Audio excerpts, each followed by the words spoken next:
रहेछ देख्दो रहेछ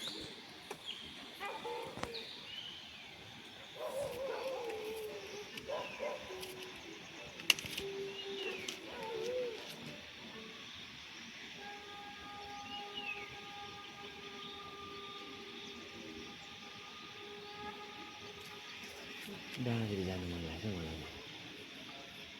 हौ यो सही डाँडामा किन मान्छे बिहानै थाक पऱ्यो खै अघिदेखि छ र मान्छे हो के थियो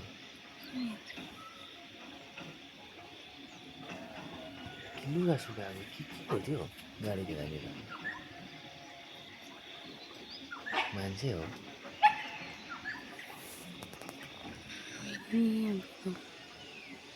अघिदेखि त्यति छ त्यो हेर्नु न अब कहाँ कहाँदेखि गयो यसो घाम लाग्यो भने राम्रै छ रहेछ है